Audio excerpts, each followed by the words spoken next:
pinamili for today. So, bumili ako ng manok. Yan, kalahati.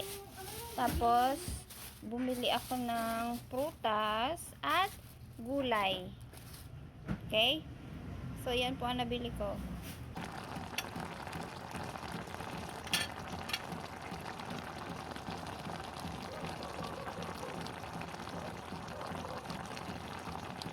Kain tayo, guys. So, nagluto ako ng adobong chicken. Okay.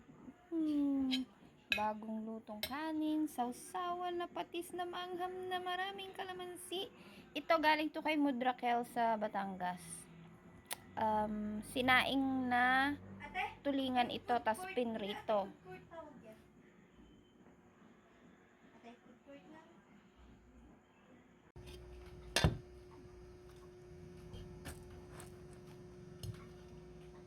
Para madali mahinog.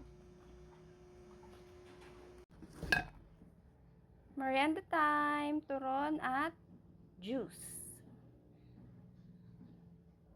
Tumubo na, guys, yung mga duhat na itinapon ko dito. Buto ng duhat na itinapon ko dito sa gilid ng bahay. Kinain namin 2 months ago.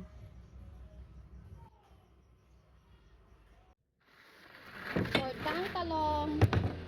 Nagtutortang talong tayo. Ayan. Baliktad.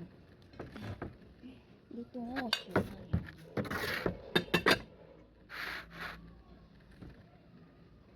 For the tortang talong.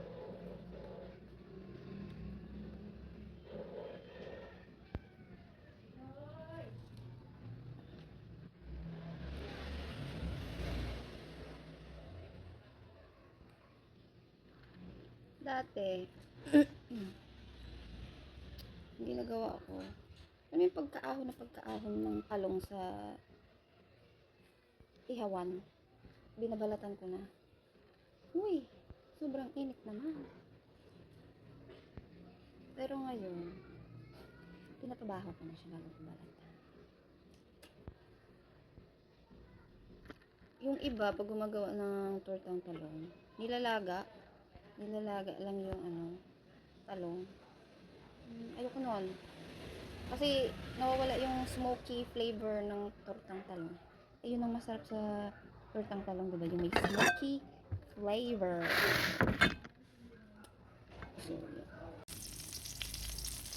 Balik ka rin natin. Yun. Perfect.